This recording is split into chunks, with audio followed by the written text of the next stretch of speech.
Dear friends, आइए आज हम ज्ञान गार्डन के एग्रीवीड सीरीज में जानते हैं कि जो नीम आधारित पेस्टिसाइड होता है, खास करके जो मार्केट में नीम ऑयल बिकते हैं और कृषि उपादान विक्रेताओं के यहाँ जो आपको एजाडिरेक्टिन या नीम ऑयल बिकता है, तो ये नीम ऑयल जो होता है या एजाडिरेक्टिन जो होता है वो किस प्रकार से हमारे फसलों की रक्षा करता है। इस वीडियो का उद्देश्य ये बताना है कि क्या नीम ऑयल और एजाडिरेक्टिन एक ही चीज़ है या दोनों में कुछ बारीक अंतर भी है।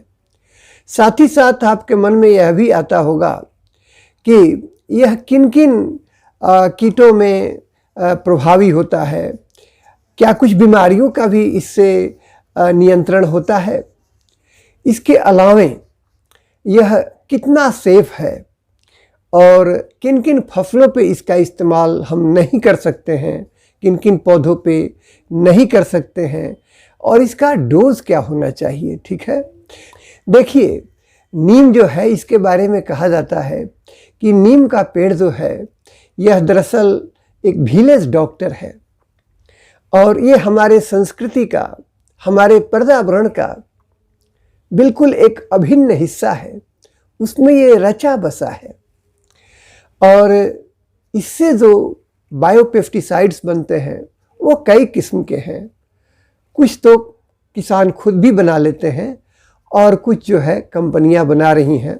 अभी हम चर्चा खास करके करेंगे कि नीम ऑयल और एजाडिरेक्टिन जो है इसका इस्तेमाल आप कैसे करेंगे। ठीक है, तो देखिए अभी हमारे भारतवर्ष में देखा जाए तो लगभग 2 करोड़ के आसपास नीम के पेड़ हैं और पूरे संसार में सबसे ज़्यादा नीम का पेड़ भारत में ही पाया जाता है। सबसे पहले हम ये जानते हैं कि ये जो एजाडिरेक्टिन होता है, ठीक है, वो बिल्कुल कॉन्सेंट्रेटेड फॉर्म है। ठीक है, नीम ऑयल से निकाला हुआ रहता है। तो क्या वह नीम ऑयल ही होता है? बिल्कुल। देखिए, जब हम नीम के बीज को, ठीक है, उसकी पेराई करते हैं तो उससे जो है नीम का तेल निकलता है और कुछ और उसको जब हम रिफाइन करते हैं, ठीक है, नीम के तेल में दरअसल एजाडिरेक्टिन के अलावे निम्बिडिन, ठीक है, सेलेनिन, इस तरह से जो है निम्बिन, ऐसे कुछ और भी कंपाउंड्स होते हैं और उसमें खास करके जो एजाडिरेक्टिन होता है इसका जो इंसेक्टिसाइडल प्रॉपर्टी है वो बहुत ही रिमार्केबल है।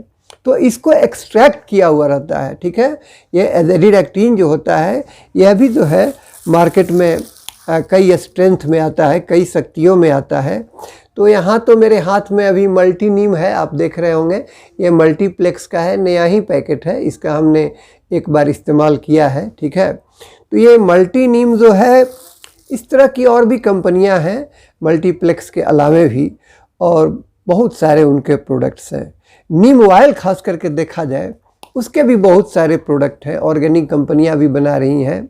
तो नीम ऑयल का इस्तेमाल जहां थोड़ा सा ब्रॉड स्पेक्ट्रम है, कहीं कहीं उसको हेल्थ केयर में, स्किन केयर में, ठीक है, भी इस्तेमाल किया जाता है, कॉस्मेटिक्स वगैरह में इस्तेमाल होता है, मॉस्किटो रिपेलेंट के रूप में इस्तेमाल होता है। ठीक है, लेकिन खास करके जो ये एजाडिरेक्टिन है, जो एग्रीकल्चर के लिए जो ये नीम ऑयल यूज़ हो रहा है, ठीक है, इसका इस्तेमाल जो है ये ह्यूमन के लिए नहीं हो सकता है, स्किन पर लगाने के लिए भी नहीं हो सकता है, यह प्योरली जो है ना फसलों के लिए ही है।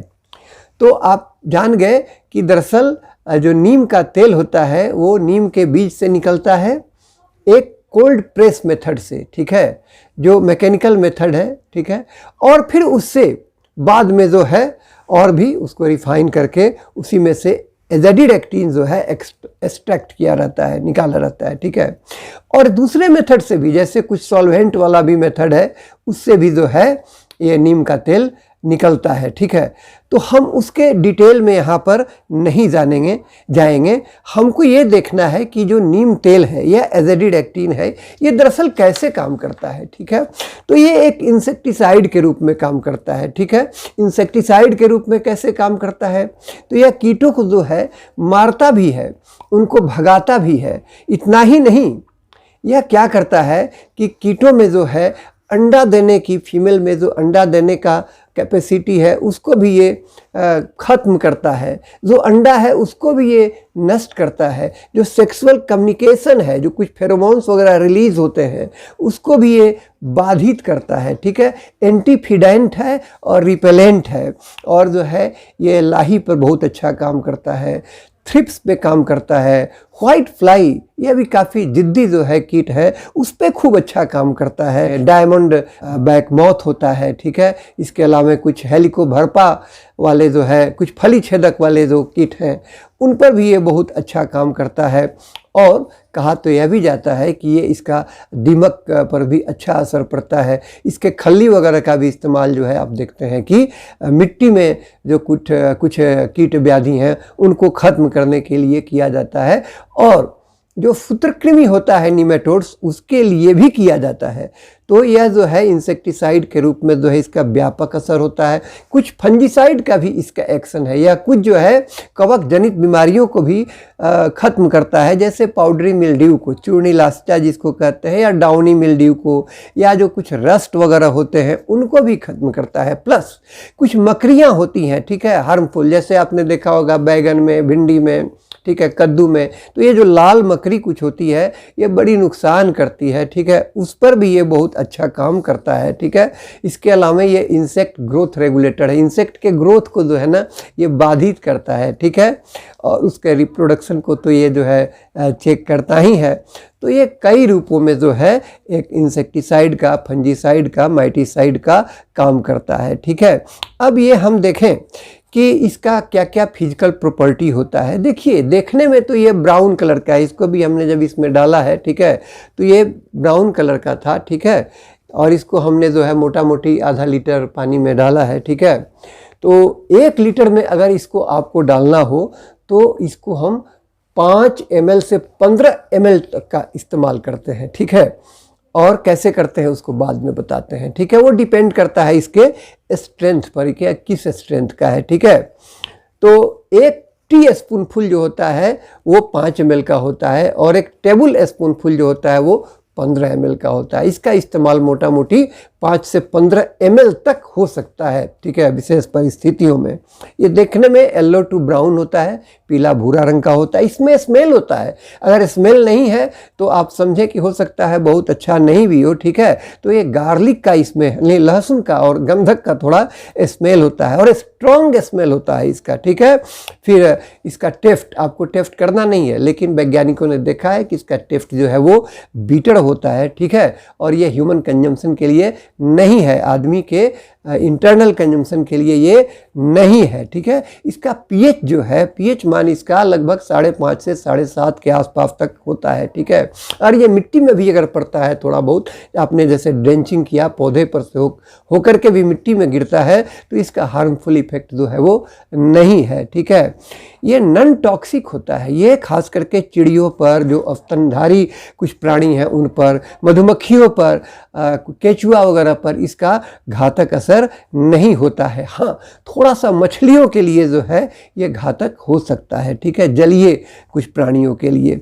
एक और बड़ी रिमार्केबल चीज़ है कि 70 डिग्री से नीचे पर फ़ारेनहाइट से, 70 डिग्री फ़ारेनहाइट से नीचे पर यह जो है जमने लगता है, इसकी प्रवृत्ति जो है जमने की होती है। तो इसको फिर थोड़ा सा उस डब्बे को गर्म पानी में आप रखेंगे तो ये फिर पिघल जाता है। इसका सेल्फ लाइफ जो होता है, ठीक है, अगर ये बंद कंटेनर में है तो ये 2 से 3 साल तक मोटा मोटी चलता है। लेकिन जब आपने इसको पानी में घोल दिया यूज़ करने के लिए, ठीक है, तो ये जो है 8 घंटा के अंदर इसका इस्तेमाल जो है कर लेना चाहिए, नहीं तो ये फिर जो है कारगर नहीं रहता है। अब आइए हम थोड़ा सा डोज की चर्चा करें, लेकिन उसके पहले थोड़ा यह भी जान लें कि यह इको फ्रेंडली होता है, पर्यावरण के लिए जो है ये मित्र की तरह है, बायोडिग्रेडेबल है, ठीक है, इसका अवशेष जो है वो नहीं होता है।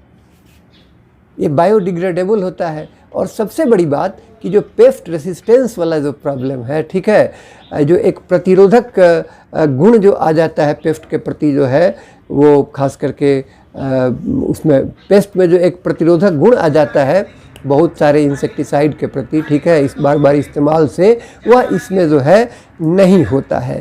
तो ये बहुत ही इसका व्यापक असर होता है, कारगर असर होता है। हाँ, बहुत ज़्यादा किसी चीज़ का इन्फेस्टेशन अगर होगा तो उसमें जो है ये उतना कारगर नहीं होगा। ज़्यादा तो बेहतर है कि इसको हम जो है ना बचाव के लिए ज़्यादा इस्तेमाल करें, ठीक है। हमने इसको मिली बग पर भी ट्राई करके देखा है और थोड़ा बहुत उसका असर जो है अच्छा हुआ है, ठीक है। हम आपको चित्र में जो है दिखा भी रहे हैं।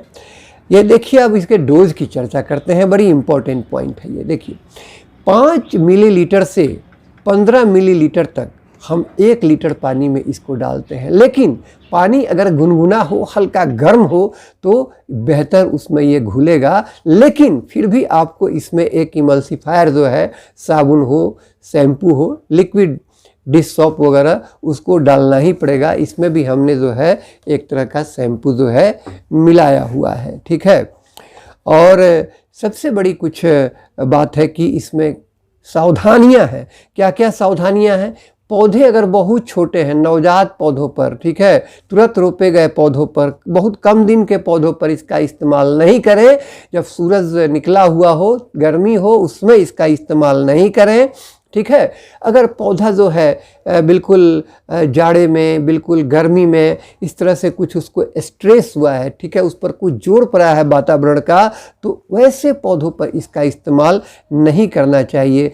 तुलसी के पौधों पे नहीं करें, ठीक है। ऑर्चिड्स जो होते हैं, बहुत ही कीमती फूल होते हैं, उन पे नहीं करें। कुछ फॉल्स वगैरह पे नहीं करें। पैंसी कुछ खास होते हैं, उस पर नहीं करें।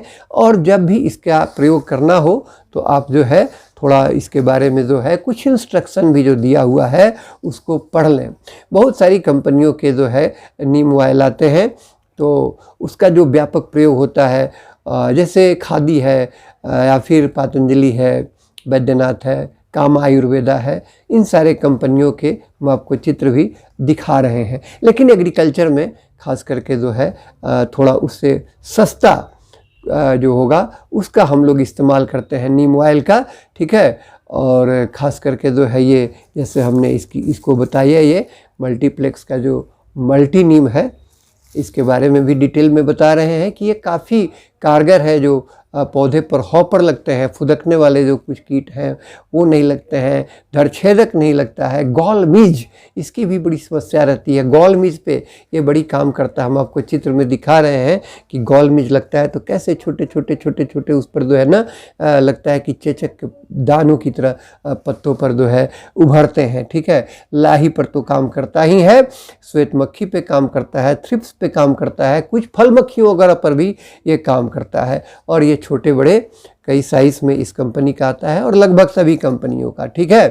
तो इस तरह से जो है जो नीम का तेल है या उसी से निकाला हुआ जो और कॉन्सेंट्रेटेड हुआ, खास करके केवल जिसमें एजेडिड एक्टिन है, ठीक है, उसका इस्तेमाल हम कैसे करते हैं और उसके क्या क्या गुण हैं, इसके बारे में हमने आपको विस्तार से कोशिश किया है बताने का। देखिए, यह केवल जो है एक पेस्टिसाइड नहीं है, इसमें थोड़ा सा जो है फर्टिलाइज़र वाला भी गुण है, ठीक है। कैसे? एक लिक्विड फर्टिलाइज़र के रूप में भी ये थोड़ा सा असर करता है। इसमें नाइट्रोजन होता है लगभग 2 से 5%, फॉस्फोरस होता है इसमें आधा से 1%, प्लस पोटेशियम होता है 1 से 2% और कैल्शियम भी होता है आधा से 3%। इसके अलावा कुछ ट्रेस एलिमेंट्स भी होते हैं, जैसे मैग्नीज, कॉपर, आयरन, जिंक इत्यादि।